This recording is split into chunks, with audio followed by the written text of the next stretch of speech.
What's up guys, in today's video I am going to show you how to change the TV input of your Hisense Vidaa Smart TV without the remote.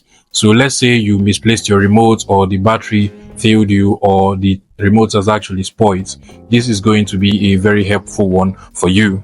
I still do have my remote here, but I am not going to be using it in this tutorial. So let's see how we can change the TV input. Now, getting closer to the TV, the first step we want to take is to click on the power button that is right below the Hisense logo.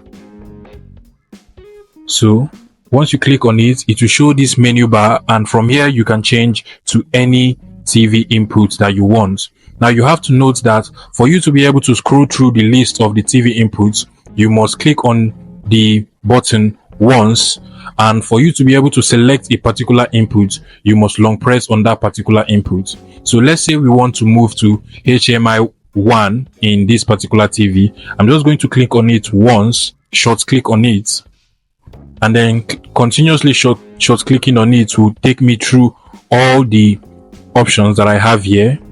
Now if I want to go for HDMI 1, I'm just going to click until I get to HDMI 1 and then long click it until HDMI 1 opens.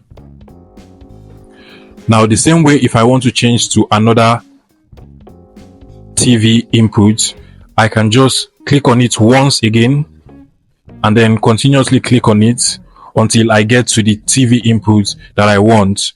Now if I get to it, I can long press it and it automatically selects that TV input. So basically, that is how to change the TV input on your Hisense Vidaa Smart TV. I hope this video was helpful. If it was, please make sure you smash that like button and subscribe to this YouTube channel for more interesting tech tips like this.